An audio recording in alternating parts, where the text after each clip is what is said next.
물론 이제 거듭 말씀드리지만 질병관리본부가 최선을 다해서 의혹을 규명해 온 것은 분명하고 또 여러 의료기관의 교차 검진까지 진행했다는 점, 현재로서는 우리가 질본의 어떤 결과를 신뢰해야 한다는 점도 거듭 말씀을 드릴 겁니다.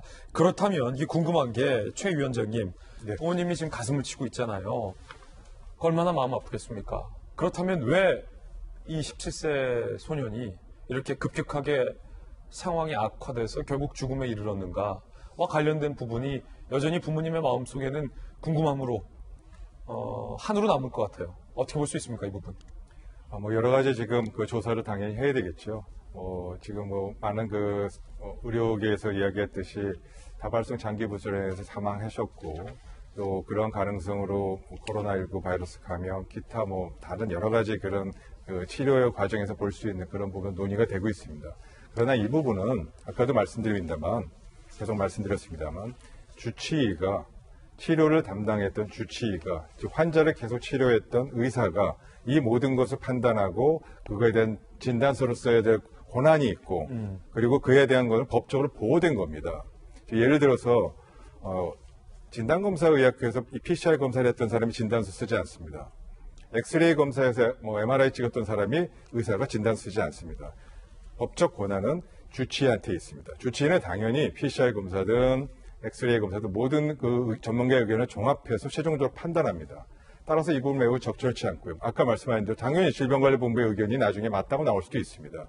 그러나 이러한 부분을 갖고 논란을 지금 하는 것은 전문가의 영역이지, 이렇게 사회적 논란을 만든 것 자체 다시 한번 적절하지 않다고 말씀드리고요.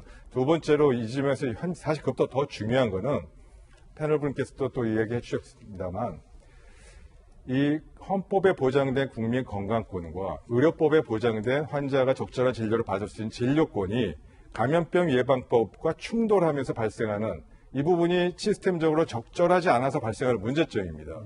당연히 의료기관은 감염병 예방법에 따라서 병원을 보호해야 됩니다.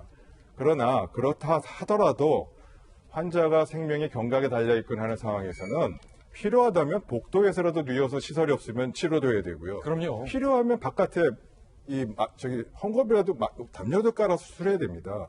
저는 국제보건을 합니다. 그래서 개도국에 가서 많은 나라에서 수술하는데 필요하다면 그렇게 합니다. 예. 그게 당연한 거 아니겠습니까?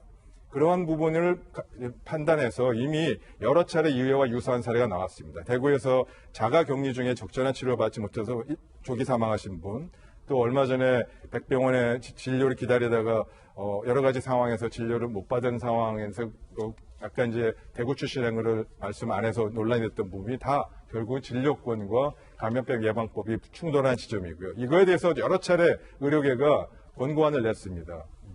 핵심은 생명이 경각에 달렸거나 혹은 필요하다면 즉각적인 조치가 필요한 경우에는 감염병 예방법이든 어떤 거든 상관하지 않고 의사의 판단에 따라 응급실에서 어디서든 치료할 수 있게 진료권을 보장해라.